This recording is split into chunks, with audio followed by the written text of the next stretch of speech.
Ndị ụlọ omeiwu Anambra steeti ekwupụtago aha ndị ahọpụtara nyere gọvanọ Chukwuma Soludo dịka ndị ga-anọ n'otu bọọdụ State Civil Service Commission.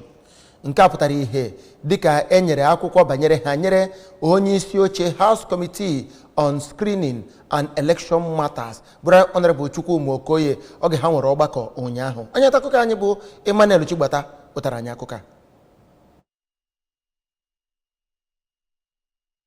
Right Honorable Okoye onye bụ osote okwupụta okwu na ya bụ ụlọ dịka ọ na-eweta ya bụ ozi kwuru na ndị ahụ ewepụtara bụ ndị bịagoro n'etiti ya bụ kọmitii ma zatagasịkwa ụfọdụ ajụjụ ajụgasịrị ha dịka a nabatachara ha. Onye spika bụ Right Honorable Somtochukwu Udeze gwara ya bụ mmadụ ise ewepụtara ka ha gbaa mbọ tinye uchu ma jikọtakwa aka ọnụ nyegara ụlọ ọrụ gọọmenti iji wee kwado udo na agamniru. Ya bụ ụlọ omeiwu mechara binye aka ma nabatakwa Maazị Charles Okocha dịka onye Auditor General nke Anambra steeti nakwa Oriakụ Josephine Anyegbunam dịka onye Auditor General nke ọchịchị ime obodo.